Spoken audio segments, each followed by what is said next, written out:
They're out selling it hard and often, aren't they, Hockey and Abbott? And they need to, because it's really struggling, isn't it? It is a real struggle, and I don't think that Joe Hockey or Tony Abbott have really gone into this with their eyes shut. They knew exactly what was coming, and look, they haven't done such a bad job. I was last night watching the ABC Q&A, and a very smooth Joe Hockey got up in front of a very hostile, a lot of Labor supporters, a lot of questions being thrown around the budget. There wasn't a lot of good news, but there never is with this sort of thing.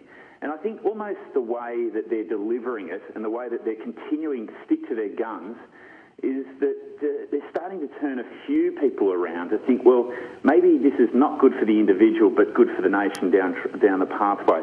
And they're really rock solid on this.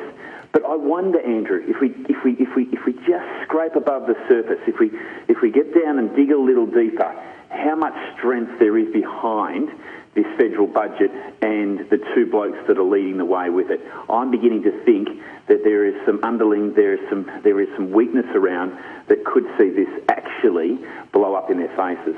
I just do wonder. And of course, I know it's not really your field as such, but they've got to get it through a Senate, a hostile Senate. Well, they do, and they're probably banking on this. They've gone quite hard, and they're going to have to negotiate. And obviously, in the media, we did see Tony Abbott say, he was very critical of the Australian Labor Party in the deals that they made with the Greens and with the Independents. He's got to go away and deal with the likes of a Clive Palmer and the Greens and obviously the Australian Labor Party. But it's not going to be easy to get through. But if you stick to your guns, and he's probably facing the fact that he's not going to get everything through, but if he sticks to his guns now and he goes strong, he's going to get a lot of it through, and he'll have to negotiate on a few of the little things there that are causing him some trouble. But the co-payment is definitely one that is causing trouble. I don't think there's too much concern there with the deficit tax there for high-end income earners. No, Labor doesn't seem to have signalled any red flags there, really. No, they haven't gone too hard on that. I think there's a little bit of concern about raising the pension and raising the retirement age to 70. But we've got to remember, it was going to be raised to 67 anyway under the Labor government. They've just raised it a little higher. I don't know. I think there's a few things there that are going to be very interesting over the next week or two, and we're going to continue to see it in the media. There's no doubt. This is what we've been all talking about. Well, no, I'll ask you, Nick, because I didn't see it, and you're a scrutineer of the media, watching very closely and getting audience reaction on that. It's your world, of course. How did Hockey handle himself in that sometimes bear pit of Q&A on ABC? Well, he did pretty well. Joe, over the years, he was a political boy when he was in the Howard government. He was such a junior, and he was really just finding his feet. He had a few little social problems, like a very severe sweat. He would sweat on his upper lip, across the forehead, and he'd almost always look guilty. But he's always, I think, I've always liked Joe Hockey. I think he delivers it in such not in a humorous way, but he just delivers it in a really likeable, charismatic way. And he's done a pretty good job considering. There is not many people in that room, the Q&A room, that actually liked him, and they were really giving it to him, but he handled himself pretty well. He must have known he was stepping into it. Now, the polls are absolutely disastrous for the federal coalition at the moment. Terrible. And can a government make a... Now, you've got figures, I'm sure, to back this up. Can a government, 8, 9 months into its term, come back from those sort of figures in the next 18 months, 20 months? Oh, most certainly. Look, they're doing it early. This is probably the entire government's tact on this. But we should recognise that in all the polling that has gone on, I won't bring up the numbers because they're that embarrassing for Tony Abbott as a preferred Prime Minister and as also, too, as the preferred government. They're that embarrassing for a first-term, brand new government. It should be going through that Cinderella stage, that new marriage opportunity, the first year. They should be going through this year of bliss. Is just been completely and utterly wiped, completely off the face. In fact, so much so that Bill Shorten is now 11 points ahead of Tony Abbott as preferred Prime Minister. That's 3 months ago. That would have been thought ridiculous, wouldn't it? That would have been thought. You couldn't.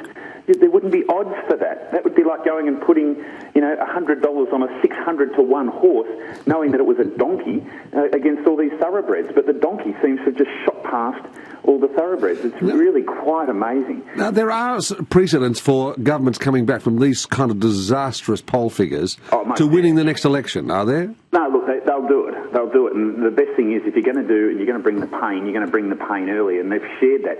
I mean, we saw that 2 weeks in the media, well before the budget was even declared, the kind of testing they were doing on the public as far as the return. I don't think, with the governments, they've got a lot of people around them that will predict and they will advise on what kind of return you're going to get on each of these social policies and financial policies that they've presented.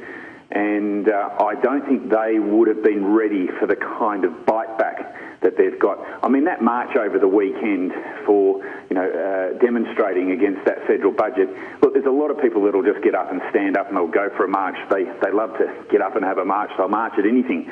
But you don't normally see that after a federal budget. You don't normally see that kind of... First in my memory. Well, I can't remember one either, but maybe the GST. The GST was probably the last budget before that was being delivered. You wouldn't have thought that could actually possibly happen. But I'm just looking, the figures, the coalition, the two-party preferred, coalition has dropped dramatically. Labor's shot up 56% to 44%. It's just really amazing so early into a first term of a new government. They'll need to settle those figures or turn them around, certainly in the next 18 months, obviously. All right, on to other matters, away from the budget and all the rest of it, and the loss of a great Australian sporting identity. Another one. Yeah, I know. First Tommy and now Sir Jack. Sir Jack Brabham. Look, the man that probably opened up the doors for all motor industry enthusiasts, lovers of the sport. I mean, this guy actually built his own car and then went on became a world champion. This has never been done before or had done since. And really quite a remarkable man, a legend amongst the motoring industry. I mean, there is no bigger name than Jack Brabham. He was Sir Jack, and quite a gentleman as well.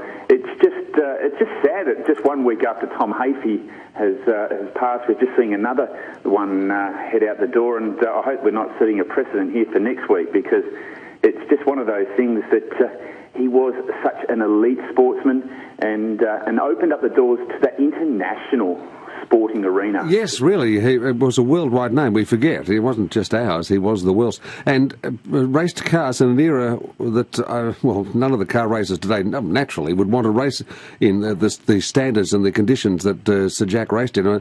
Very dangerous cars by today's standards. Very dangerous, and you compare them to the cars now. I mean, the regulations and the safety, everything's, really switched on. That back then it was, you were running off your adrenaline, and safety was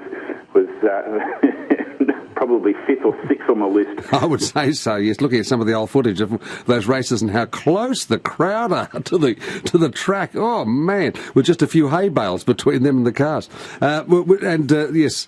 Before we finish up this morning, Hugh Jackman has been back in his home. Well, it is his hometown originally, isn't it, Perth? Well, I don't think it was necessarily his hometown. It's where he studied. He's a Whopper student. When Hugh Jackman comes back to Australia, it's like this. The media he's like a fly. We're like flies, the media, and we're right on him like the proverbial. He is just so popular that even things like when all the premiers from around the country go to Sydney to complain about the fact that they're going to be missing out on $80 billion taken out of the health system, the Premier of Western Australia says, no, I'm not heading over. I've got a date with Hugh Jackman. I'm going to go catch up with Hugh. So that's how big this guy is, and we all love him. God, I mean, he is just whether you're male or female, absolutely adore Hugh Jackman. He's in all the great films. He's probably that real Australian success story We've got a few of them that are out there. Obviously, Mel Gibson comes to mind. He really did sort of blaze away there for the likes of a Hugh Jackman, but such a likeable guy. I know, he comes across very well in the media, doesn't it? If only Bill Shorten and Tony Abbott and Joe Hockey could come across like that. Well, I think if Hugh formed his own political party right now and there was an election in about 6 months, I reckon he'd be our next PM, in fact. Vote one Hugh. I think that wouldn't be a problem. I think it would be a landslide victory. Yeah. Funnily enough, you said Bill Shorten there. Have you noticed, and the listeners, they might have noticed, have you seen Bill Shorten? He's slightly got off his very structured interviewing style. He's actually starting to speak his mind.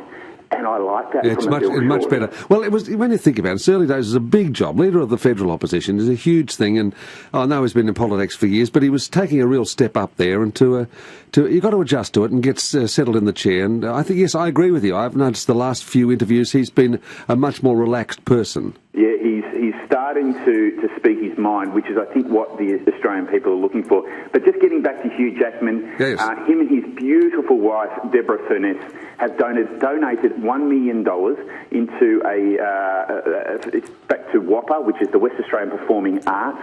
They have set up a bond type sort of thing, supporting students there, and the new success stories that will be coming out of the arts and entertainment industry. And WAPA has got a great reputation right around the country, and it's sort of where a lot of the great actors have come from. Even the past Heath Ledger was one of the great success stories that have come from WAPA. And he's come back to give back to where it all started for him. He actually gave up an opportunity. Andrew, get ready for it. He gave up an opportunity to go in Neighbours to go and learn his craft at WAPA, and he did the right thing. Yes, wasn't it a wise move, as it turned out? Though he could be doing panto in England right now if he'd gone to Neighbours. They all do it, don't they? And make very good money too. He could have been Toadie's little brother, and he could have still been on there. I don't know if Toadie's still on there on Neighbours. I haven't watched Neighbours in years. No, I was going to say it could be patting Thumper, but I think Thumper's long gone too. Anyway. Is that the dog? Is Bouncer still there? Oh, was it Bouncer, was it? I'm sorry, I thought it was Thumper. I'm sorry. Well, they're all the same. I'm sure. Yeah, I think that was Bouncer was his stage name. His real name was Thumper. Anyway, thank you very much, Nick. And with the stars gleaming in our eyes, Hugh Jackman, all of that, we will say adieu until we speak next week. And just before we go, Bill Shorten would be loving the thought of another couple of harsh budgets coming down. He'd almost be praying for them, wouldn't he? From the coalition. I have a funny feeling we'll see a couple more days of this. It'll start to quieten down a little bit. They've still got the arguments to go away, mate. But look, Bill will be very happy that Tony's trying to push this through. But just remember one last thing. Yeah. Put the hard one in first. The second one's a lot easier. The third one, that comes around the time we're trying to re-elect. And it just plays out beautifully in this big scheme of things. It'll work very well for them. Nic Hayes, thank you very much. Thanks, boys. Overnight on 3AW with Media Man Nic Hayes. Hi, Darren James here. Jane, how many times have you been